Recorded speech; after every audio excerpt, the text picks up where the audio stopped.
Hey guys, welcome back to Horsetooth Cinema. So today I'm going to be reviewing The Big Guy, the talk of the town right now in the movie world, and that is of course the latest Spider-Man film, Spider-Man Across the Spider-Verse, which is a sequel to Spider-Man Into the Spider-Verse. A lot of Spider-Mans here. But this is, of course, the newest in the installment of these animated Spider-Man films. This is, of course, directed by the same team who brought us the last one, Joaquim DeSantos, Justin Thompson, and Kemp Powers. After reuniting with Gwen Stacy, Brooklyn's full-time, friendly neighborhood Spider-Man is catapulted across the multiverse, where he encounters a team of spider people charged with protecting its very existence. However, when the heroes clash on how to handle a new threat, Miles finds himself pitted against the other spiders. He must soon redefine what it means to be a hero so he can save the people he loves most. I don't think I've talked about the first film very much on this channel, maybe a couple times here and there, but I really like it. I think it's one of the best Spider-Man movies for sure. And it's just such a refreshing thing to see people embracing the animated medium for superhero films. Unlike the first film, when I went to watch the second one, I was just as enthralled as everybody else seems to be by the unabashedly unique and comic booky animation style. Like the first film, it seems like a rare instance in which people who actually like comic books decided to just kind of embrace the animated medium and go for it in a superhero film. And I think that in many ways, just from an animation point of view, I think this film improves on the aesthetic from the first film, which is kind of hard to believe.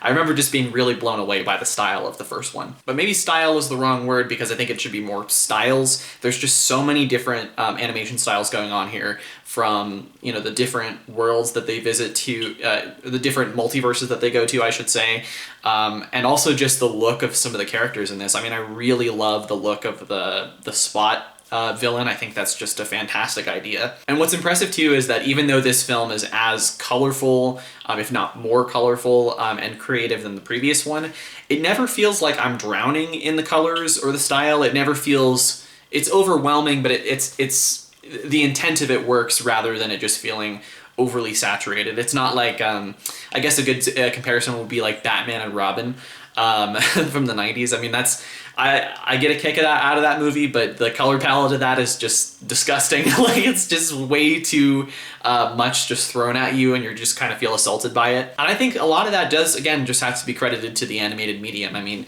superhero movies like this with this sort of cartoonish exaggeration work much better if the medium itself is actually a cartoon. So in terms of the style, I think this is just fantastic. Hats off to all the animators and everybody involved with this.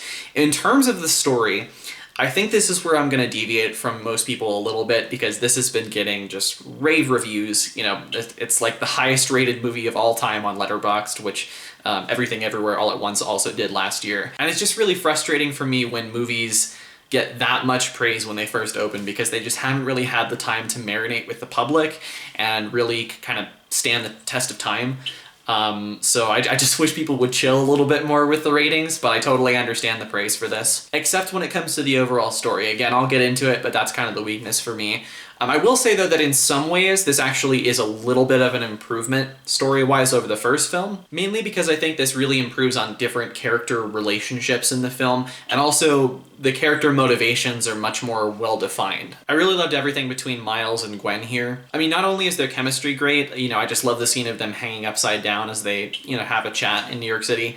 But there's also interesting developments and revelations that take place later in the film that kind of inform the dynamic between these characters that I enjoyed more compared, in this one compared to the first film. Their dynamic and their relationship changes a lot, which I think is a good thing. But just due to how ambitious the film is, I do think that there are a lot of character arcs that feel to me unsatisfying, and also just thematic ideas that, because of the ambition, feel half-baked to me. One really important thing in any superhero movie, anything that's, has a very straightforward narrative like this, is that the lead character needs to have a very clearly defined arc. And Miles does change throughout the film. He does have somewhat of an arc in this movie, but again, just because of the kind of part one, part two nature of how they've set this up, it's not realized by the end of this film whatsoever. A lot of his arc has to do with this moral dilemma that they set up kind of midway or a little bit more than halfway through the film. And it's a good idea. I think it's a very good moral dilemma for a Spider-Man character to face,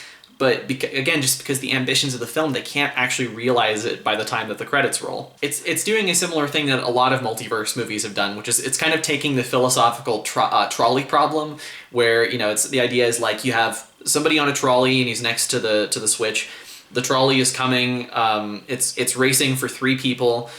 So you can do nothing and allow it to hit 3 people, or you can flip the switch, which will change the track, and the trolley will only kill 1 person. And I do find that a lot of multiverse movies like to use this because, like, given the complicated nature of the multiverse, you kind of look at things like the butterfly effect of just like one thing going wrong affecting the entire universe for the worse. So you could definitely set something like that up in terms of tying the alternative scenario of it to what is important to the main character. In this case, it's like his family. But again, just because of the part 1 nature of the film, the ideas here are not fleshed out fully. They're not really delved into.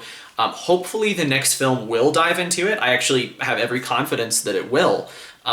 But until then, the cohesion of the piece just isn't quite there for me. And just the biggest thing overall is just, again, with this structure that they have, it's just interesting that this has gotten the highest rated reviews of any movie on Letterboxd, like, in history, like more than Parasite, more than Come and See. And it's particularly surprising to me just given that this film does not have an ending. It doesn't have like a clear way of satisfying things. And I know what people are going to say in response to this. I know they're going to say, well, it's just a part 1, like, you know, it's meant to be that. They're gonna, you know, address these issues in part 2. And I know that it's overwhelmingly likely that they will. People might say that movies like Empire Strikes Back or Lord of the Rings, Fellowship of the Ring ended in very similar ways, where it's definitely like leaving you on a cliffhanger, waiting for the next thing. And of course, those movies did resolve the conflict later and were satisfying endings. But to me, the difference is that those films stand alone so much better than this one does. This might be a little controversial, but I actually think if The Empire Strikes Back, or maybe not Fellowship of the Ring, but certainly Empire Strikes Back, if it never got a sequel, it would still be satisfying, because despite the fact that the good guys lose at the end, there's so many different aspects of character conflicts of what the movie was building to throughout that do end in a satisfying way by the time you get to the middle of the film. Now, of course, the sequel expands on this, but it just kind of, the second installment does feel like it works organically by itself. I'm not sure that Across the Spider-Verse really does, at least for me on the first viewing.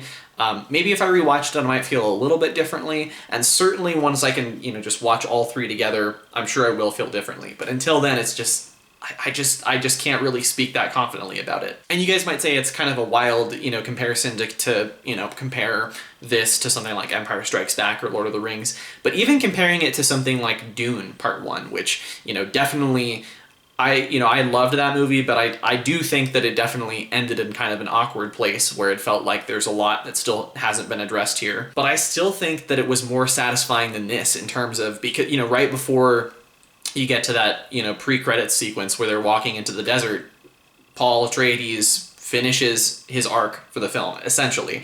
There's a further arc to be developed in the second film, but there's a major moment that happens that sort of leads into that. Whereas this, I didn't really feel that there was something like that. I don't know, just when I'm comparing it in my mind to other films that do similar things, it just feels a little unsatisfying by comparison. But I totally understand why people have really latched onto this. I think it is, a gem in terms of superhero movies in a time where a lot of them, especially the live action ones, are just made so cynically and just cranked out on a product line. This feels like it is envisioned by people who genuinely love the source material and want to translate it to a medium and express things in an artistic way. So in that way, of course, it's a good film. I really enjoyed watching it.